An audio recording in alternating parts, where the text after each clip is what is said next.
Imagine a twilight in the late 1800s. The gas lamps cast long, dancing shadows across the newly established Cherokee Park, a haven of beauty designed by the renowned Frederick Law Olmsted. At its heart, Hogan's Fountain, a majestic creation gifted by Dennis Hogan, a prosperous liquor merchant. 5 life-sized figures sculpted in Italy, depicting the Roman goddess Diana and 4 cherubs riding dolphins. A scene of classical grace, a testament to civic pride.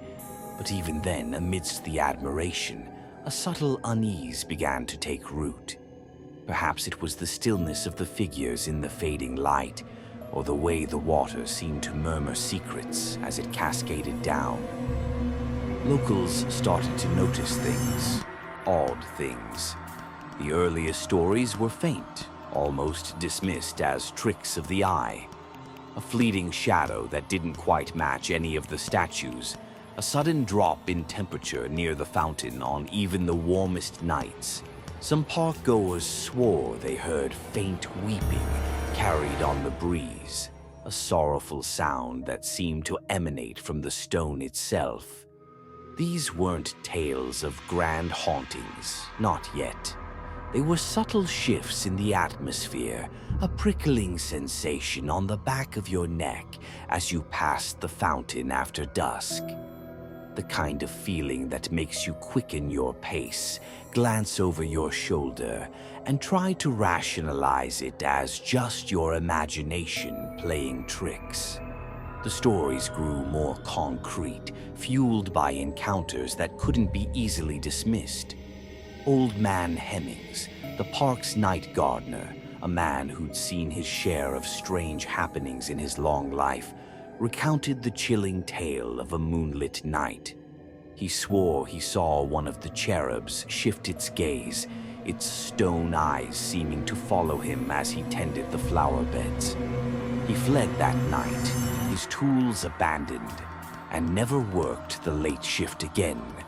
Then there was the young couple seeking a secluded spot for a romantic rendezvous near the fountain.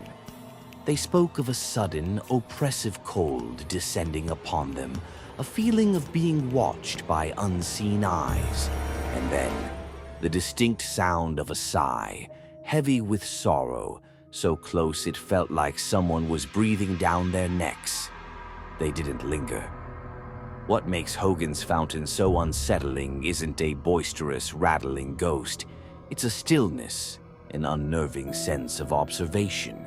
People describe feeling like the statues are aware of them, their unblinking gazes holding a secret, a sadness. The water, usually a symbol of life and renewal, sometimes seems to flow with a melancholic weight, each drop a tear shed for an unknown sorrow.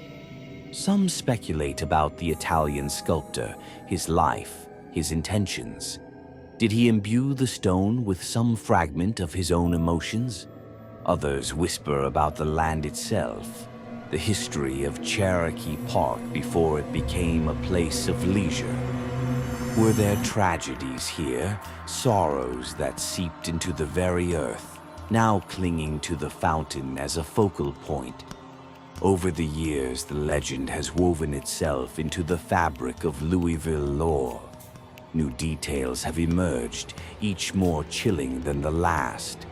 Some claim that on certain moonless nights, the figure of Diana seems to subtly shift, her expression changing from serene to one of profound grief. Others insist that if you listen closely enough, you can hear the faint splashing of unseen creatures in the fountain's basin. Perhaps the most disturbing element is the feeling of an unseen presence, a cold spot that lingers even on warm days, a sense of being touched by something unseen. It's not violent, not overtly malevolent, but deeply unsettling, a constant reminder that you are not alone in the park's tranquil beauty. Even in our modern age, with the glow of smartphones illuminating the park at night, the stories persist. Joggers report sudden feelings of dread, as they pass the fountain. Late-night dog walkers describe their animals becoming agitated, refusing to go near the water. There are even more recent accounts shared in hushed tones on local online forums. A group of teenagers daring each other to spend an hour at the fountain after midnight claimed to have seen a faint, shimmering figure near Diana, a fleeting image that vanished as quickly as it appeared. They didn't last the hour. Of course, there are rational explanations. The play of light and shadow can create illusions. The sound of the city at night can be misinterpreted. Our own imaginations are powerful tools, capable of conjuring fear from the mundane. But these explanations often fall short of the intense, visceral experiences people describe. The consistent feeling of coldness, the shared accounts of subtle movements, the pervasive sense of sorrow. These are harder to dismiss. Could there be something more to the legend of Hogan's Fountain? Something that science can't quite explain? So, the next time you find yourself near Hogan's Fountain, take a moment. Admire the artistry, the history, but also pay attention to the air around you. Feel the temperature. Listen for any unusual sounds. Look closely at the faces of the statues. Do you sense anything beyond the stone and water? Perhaps it's just the power of suggestion, the weight of the legend passed down through generations. Or perhaps there is a lingering presence there, a sorrowful energy bound to the beautiful, yet somehow unsettling heart of Cherokee Park. Have you ever felt it? That subtle shift, that prickle of unease. Have you ever caught a glimpse of something that couldn't be explained? The legend of Hogan's Fountain lives on because people continue to experience something there, something that whispers of a past we don't fully understand. But where did this legend come from? It doesn't seem to have a single documented origin. Instead, it seems to be a gradual accumulation of anecdotes, feelings, and interpretations over the fountain's long history. The fountain was unveiled in 1905. Its age alone can lend itself to stories, as people naturally associate older structures with history. The design itself, with its classical figures, can appear stoic, especially in the changing light. The sounds of the water and shadows can also create a spooky atmosphere. Interestingly, there's another legend of Pan associated with a different fountain in Cherokee Park, also funded by Hogan. This tells of the statue of Pan coming to life on full moon nights. It's possible this merged with the stories of the main fountain.